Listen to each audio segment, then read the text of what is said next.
Salut à tous, alors cette vidéo est la partie 3 de mon évolution sportive de cette année, donc de l'année 2025. Si vous n'avez pas vu les deux premières parties qui sont sur l'alimentation et sur la pratique sportive en elle-même, je vous invite à les regarder. Donc aujourd'hui je vais parler des petites habitudes qui m'ont permis d'avoir une meilleure récupération quand je faisais mon sport pendant toute cette année.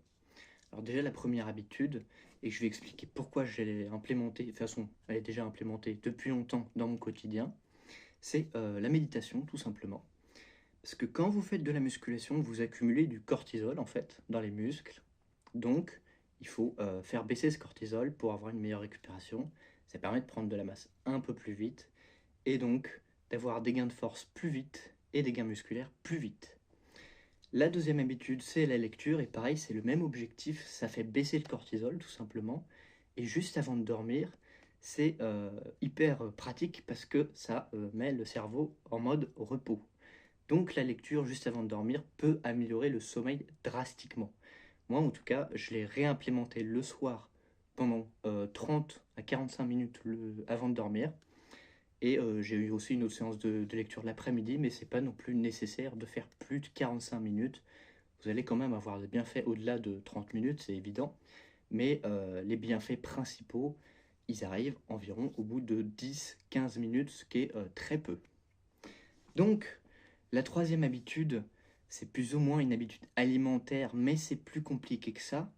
Ça a été de boire du thé, parce que pour moi, le thé a un effet vraiment très calmant.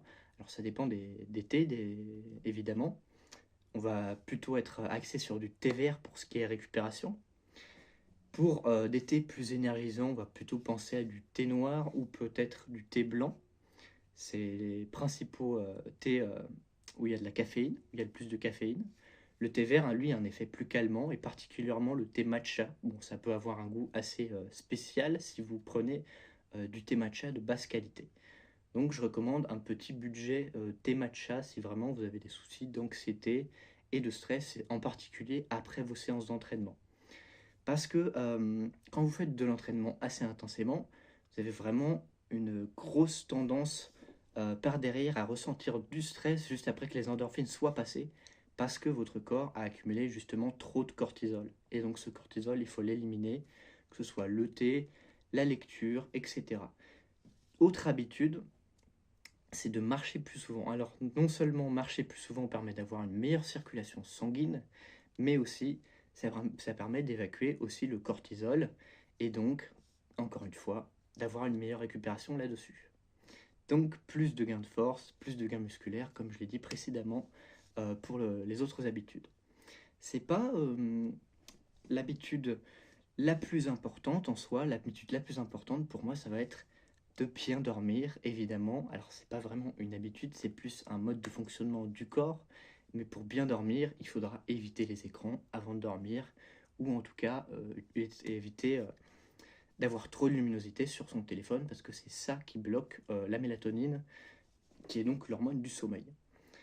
Donc voilà, je pense que c'est tout pour cette petite vidéo. Si vous avez besoin de conseils pour faire du sport, etc., sur l'alimentation, voilà, si vous avez des difficultés à prendre de la masse, ou même si vous avez des difficultés avec votre santé mentale, je peux donner des conseils dans ces deux catégories-là, et aussi catégorie nutrition. Donc, n'oubliez pas de vous abonner pour ceux que ça intéresse. Et n'oubliez pas non plus de mettre un like, de republier la vidéo si vous la regardez sur TikTok, la partager, etc., la mettre en favori, mettre un commentaire. Tout ça, ça améliore le référencement et j'en ai bien besoin en ce moment. Et sur ce, je vous souhaite une excellente journée.